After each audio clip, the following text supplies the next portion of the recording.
तुमच्या जाहिरातीसाठी एक संधी मोठ्या प्रेक्षकांपर्यंत पोहोचवा. व्यवसाय असो किंवा इव्हेंट, विकासनामा सोबत जाहिरात करा. स्क्रीनवरील नंबरवर आजच संपर्क करा. विकासनामा, तुमचा आवाज, तुमची जाहिरात. तसंच विकासनामाला सबस्क्राईब करा आणि अपडेटेड रहा. नमस्कार, मी विकास मिरगणे. विकासनामा डिजिटल प्लॅटफॉर्म मध्ये आपलं सर्वांचं चर्चा करतोय. नवी मुंबई महानगरपालिकेच्या निवडणुकीच्या निमित्ताने खरा सुशिक्षित चेहरा MBA, वडिलांचा राजकीय वारसा घेऊन समाजसेविका बांधिलकी जपत एक नवीन चेहरा शिवसेनेने दिलेला आहे. अर्थात शिवसेनेचे शहर प्रमुख विजय माने यांच्या कन्या निवडणुकीच्या रिंगणात उतरलेल्या आहेत आणि याच अनुषंगाने व्यक्तिमत्व आपण जाणून घेतोय. स्वागत आहे. खरं तर वडिलांचा राजकीय वारसा घेत निवडणूक लढवते, पहिल्यांदा ही निवडणूक आहे. नगरसेविके कसं पाहते या? नमस्कार, मी अश्विनी विजय माने आणि खूप खूप धन्यवाद की तुम्ही इथे आलात आणि मला माझे विचार मांडण्यासाठी संधी दिलीत.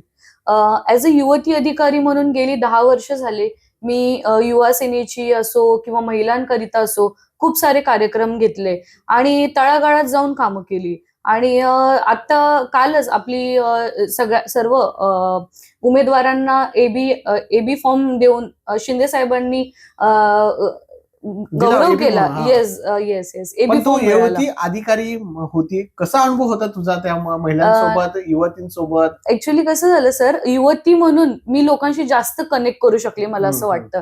आणि जेव्हा तुम्ही तळागाळात आणि जेव्हा ग्राउंड लेवल पासून तुम्ही काम करता तेव्हा तुमचा एक वेगळा कॉन्फिडन्स असतो. तुम्हाला कशा प्रकारे काम केलं पाहिजे, कशा प्रकारे तुम्ही तुमच्या क्वेश्चन्सला तुम्ही तुमचा पाठपुरावा करून ते प्रॉब्लेम सॉल्व्ह करू शकता, याचा तुमच्याकडे कॉन्फिडन्स असतो.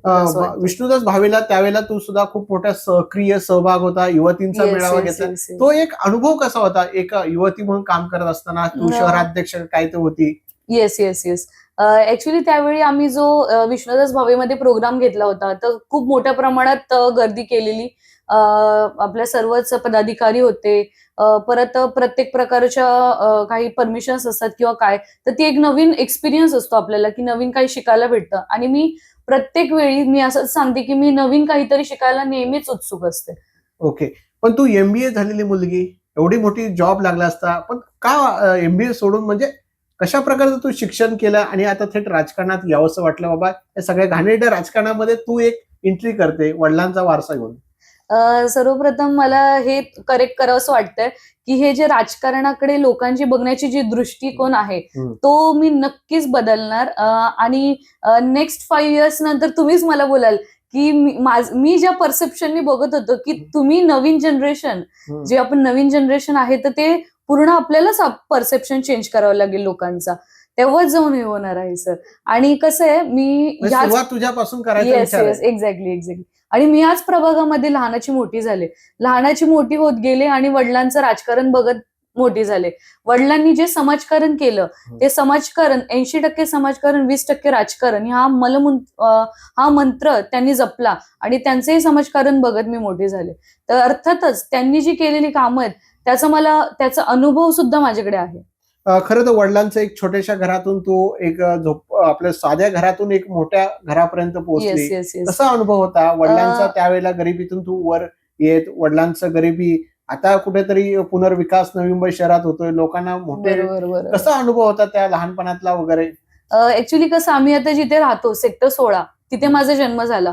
तो एक जस्ट 18 स्क्वेअर फीटचा रूम होता. त्याच्यामध्ये माझे काका काकी, मी, आई, मम्मी, पप्पा, माझा भाऊ, आजी, आजोबा, आम्ही एवढं सगळं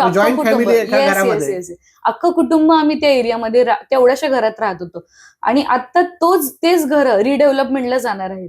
तर मला असं वाटतं की त्या जे छोटी घरांमध्ये राहणारे जे कुटुंब आहेत आता त्यांची सुद्धा स्वप्न पूर्ण होत आहेत.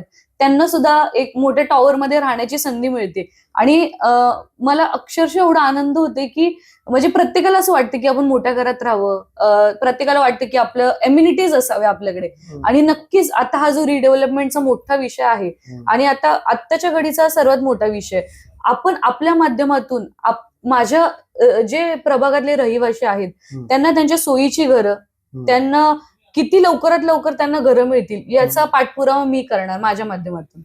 तुझा विकास डेव्हलपमेंटचा कशा मनात आहे? तुझ्या प्रभागाचा विकास करायचा काय प्लॅनिंग ठरलं का बाबा हे आपण निवडून आल्यानंतर माझ्या मनातला हा प्रभाग असणार आहे? नक्कीच नक्कीच मी खूप कॉन्फिडंट आहे की मी निवडून आल्यानंतर मी कोणत्या कोणत्या प्रभागामध्ये कोणत्या कोणत्या मुद्द्यांवर काम करणार आहे ते माझं खूप क्लिअर आहे. सर्वप्रथम असेल की बेसिक स्वच्छता, ड्रेनेज लाईन असो, सर्व काही आपण त्या गोष्टींवर पहिला फोकस करणार, ज्या बेसिक गोष्टी आहेत पण ज्याच्यावर लक्ष देणं सुद्धा तेवढंच गरजेचं आहे. त्याच्यानंतर असणार आहे रिडेव्हलपमेंटचा विषय. रिडेव्हलपमेंटचा विषय असा आहे की प्रत्येक जणाला मोठ्या घरात राहण्याचं स्वप्न प्रत्येकाचं असतं. तर त्या माझ्या प्रभागातली जेवढे काही बिल्डिंग आता रिडेव्हलपमेंटला जाणार ती घरं त्यांना वेळेत मिळावी हा माझा पहिला संकल्प असणार आहे. नगरसेविका झाल्यानंतर त्यांचा फॉलोअप घेऊन कशा प्रकारे लवकरात लवकर घरं देण्यात येईल त्याचा मी पाठपुरावा नक्की करेन. तू एक महिला आहे, युवती आहे, तर महिलांच्या प्रश्नांवर सभागृहामध्ये काय मांडू शकतो? हे बाबा हे नवी मुंबईकरांसाठी, महिलांसाठी इथे व्यवस्था पाहिजे, महिलांचा आवाज तू सभागृहात घेऊन जाणार आहे. यावेळेला 57 ते 58 महिला प्रतिनिधित्व करणार आहेत सभागृहामध्ये.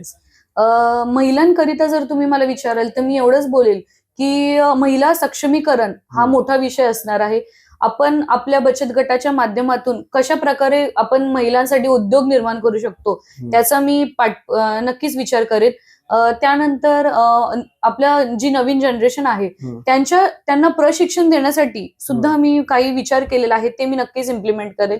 आणि त्यानंतर आजकाल खूप आपण बघतो की आपल्या एरियामधून खूप मुलं बेपत्ता होतात, तर त्यावर बारकाईने लक्ष देणं खूप गरजेचं आहे की म्हणजे पोलीस तर त्यांचं काम करतातच आहे पण नक्की त्याचं आउटपुट काय निघतोय ते बघणं खूप गरजेचं आहे. तू MBA कशामध्ये केलेले आहे? मी फिनान्स मधून माझं MBA कम्प्लीट केलं. फायनान्स मध्ये? Yes yes yes. कसा अनुभव होता फायनान्स मध्ये? कारण तो विषय सुद्धा खूप कठीण आहे. फायनान्स खूप आज राज्याला, देशाला, पालिकेला सुद्धा तुझी गरज असणार फायनान्स. Yes yes. मी ऍक्च्युली माझं MBA शिक्षण SIS मधून फिनान्स स्पेशलायझेशन होतं माझं, मी त्याच्यातून कम्प्लीट केलं. आणि त्यानंतर मी नोकरी सुद्धा केली. मी कोटक बँकेमध्ये होते, HDFC बँकेमध्ये होते. त्यानंतर मी राजकारणामध्ये सक्रिय झाल्यानंतर शिंदे साहेबांनी आपले शिंदे साहेब असतील, किशोर पाटकर साहेब असतील, नाटा साहेब असतील, आपले खासदार माननीय नरेश म्हस्के साहेब असतील, त्यांनी ही दखल घेतली आणि त्यांनी येत्या या नगरसेविकाची जी निवडणूक होणार आहे त्यामध्ये मला AB फॉर्म दिला. पण पहिल्यांदा धाकधूक होती शिवसेना भाजपची, AB फॉर्म मिळतो की नाही, युती होती की नाही, कशी धाकधूक कशी वर्त होती? धाकधूक म्हणता येईल असं की बघा, पक्ष शेवटी पक्षाला पूर्ण ओव्हरऑल नवी मुंबईला बघायचंय. मी एक पर्टिक्युलर व्यक्ती, माझ्यासाठी कोणी काम करणार म्हणजे मला मिळावी यासाठी ती त्यांची विजन नसणार. त्यांना पूर्ण शेवटी त्यांना नवी मुंबईचं राजकारण बघायचंय. आणि अर्थातच आपण आता नगर परिषदेच्या ज्या निवडणुका झाल्या त्यामध्ये शिंदे साहेबांनी किती नवीन चेहरे दिले समाजाला, ते सगळेचे सगळे नवीन चेहरे निवडून आले. तुला एकनाथ शिंदेबद्दल काय वाटतं? एक नेता, उपमुख्यमंत्री, मुख्यमंत्री, तू अनेकदा वडिलांच्या माध्यमातून त्यांना भेटलेले, कसं वाटतं या व्यक्तिमत्वाकडे? मी माझ्या एका पॉडकास्ट मध्ये सुद्धा बोलली की ते अक्षरशः देव माणूस आहेत. म्हणजे मी आता त्या पक्षामध्ये म्हणून नाही, जेन्युअनली देव माणूस आहे. कारण की मी त्यांना त्यांच्या कार्यकर्त्यांसाठी वेळ काढताना पाहिलंय, त्यांना त्यांच्या नागरिकांचे प्रश्न सोडवताना मी पाहिलंय. आणि एवढंच नाही की ते तळागाळात जाऊन काम करतात, कुठे कोल्हापूर, कुठे मुंबई, कुठे नागपूर, त्यांचं सगळीकडे दौरा असतो. असं नाही की हा माझा एरिया मी ह्याच्यामध्ये काम करणार, असं नाही. ओव्हरऑल ते त्यांचं सगळे कार्यकर्ते, सगळे त्यांचे जे मतदार आहेत सगळ्यांना ते सांभाळतात, सगळ्यांची मनधरणी करतात. तुला भाजपचं किंवा संबंधित उमेदवाराचं आव्हान वाटतंय? नाही, तसं नाही. मी कोणाला कमी नाही लेखत, पण मी एवढंच बोलेल की जो माझं अपोजिशन असणार आहे मी त्यांना एवढंच सांगू इच्छिते की आपण आपल्या कामांवर फोकस करूया, ना की कोणी काय केलं, कोणी कोणाबद्दल वाईट बोललं, ती गोष्ट नाही. जेव्हा तुम्हाला नगरसेवकाचं तिकीट फायनल होतं तेव्हा तुमच्या खांद्यावर मोठी जबाबदारी येते. ती जबाबदारी एवढी मोठी आहे की तुम्ही फक्त तुमचं इंडिव्हिज्युअल, तुमचं फॅमिलीचं हे इथे काय नसणार आहे. तुम्ही जेव्हा सभागृहात बसाल तेव्हा तुम्हाला तुमच्या एरियाचे क्वेश्चन्स पोहोचवायचे लोकांपर्यंत, जे लोक फेस करतात ते तुम्हाला पालिकेपर्यंत पोहोचवायचे की माझ्या प्रभागात हा प्रॉब्लेम आहे, मला सॉल्व्ह करून हवाय. तो माझा पहिली प्रायोरिटी असेल. आणि अपोजिशनला मी एवढंच बोलेल की प्रत्येकाने आपल्या कामावर फोकस करा. कोणी काय केलं त्याच्यावर कोणी फोकस करू नका. शेवटी आपण एक फेस आहोत, आपण नगरसेवक म्हणून निवडून येणार आहोत, तर नक्कीच आपण आपल्या कामांवर फोकस करू. देशामध्ये, राज्यामध्ये, आपल्या पालिकेमध्ये मोठ्या प्रमाणात भ्रष्टाचार आहे. भ्रष्टाचारावर आळा घालण्यासाठी तुझ्या मनातलं नेमकी काय असेल? थँक्यू हा सर, तुम्ही क्वेश्चन विचारलात. ऍक्च्युली कसं आहे, आपण नवीन जनरेशनला एवढं माहितीये की कुठे भ्रष्टाचार चालू आहे, कोण करप्ट आहे, पण ऍक्च्युली तुम्ही जेव्हा सिस्टीम मध्ये येतात तेव्हा तुम्ही त्याचा उलगडा करू शकता. तर माझे एकच मुद्दा असेल की हा जो भ्रष्टाचार विरहित जो आपण राजकारण मी म्हणेल मी करणार आहे, आणि जो भ्रष्टाचार करेल त्याचं सुद्धा मी पितळ उघडा करणार आहे. तर नक्कीच हे माझं आव्हान असेल की भ्रष्टाचारच्या विरोधात माझं काम असेल.